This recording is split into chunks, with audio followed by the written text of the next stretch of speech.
Ever heard of the phrase, suffering from success? When I think about the Tord Incarnon and what it has done to my Warframe experience, this phrase is the first thing that comes to mind. The Tord is so overwhelmingly good it has trivialized and utterly ruined my Warframe experience. And it's entirely my fault. Let me explain. Warframe is a vast game. I mean, if you're a Warframe player, you don't need me to tell you just how massive this game can actually get. But the biggest part of Warframe is undeniably its weapon system.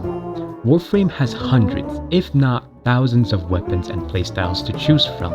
All of this, coupled with a complex modding system that can turn the worst weapons into viable options, and in theory, you have yourself a great recipe for variety.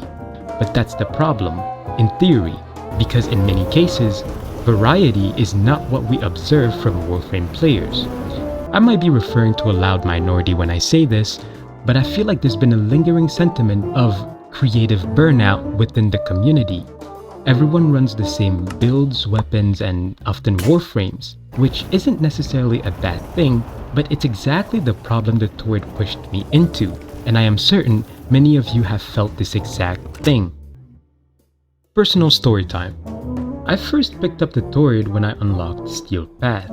For anyone who hasn't reached this point yet, Steel Path is a humbling experience. Enemies hit harder, live longer, and punish your every mistake. So like everyone else, I looked for something strong enough to survive it.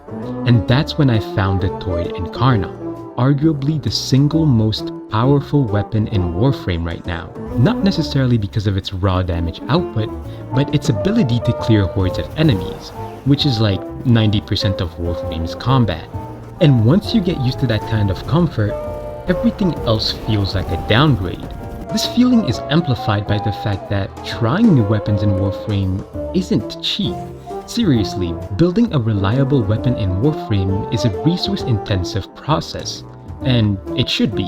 For a game whose whole premise is grind, I'd argue it'd be illogical to think otherwise. But this is more of a double-edged sword than you might originally think, because even though the game has hundreds of weapons to interact with, consistently building those weapons to be on par with later content in the game isn't viable, and in many cases, feels discouraged, because you might spend all your resources on one weapon just to realize it's still not good. I'm looking at you, Acceleretta. It's the biggest piece of dog shit. Building weapons is such a high-risk process that many default to searching up the best weapons instead of playing the ones they find fun. Because when everything takes weeks of grinding, most players stop experimenting. They look up what works best, and then they never look back.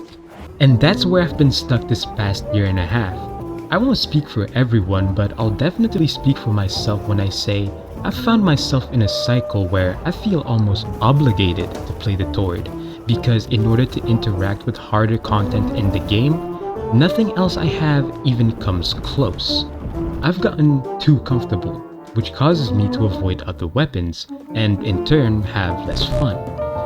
The goal of this video is not to shit on the Tord. I actually like the weapon. The sensory overload it provides is immaculate, but I'm getting kinda bored of it.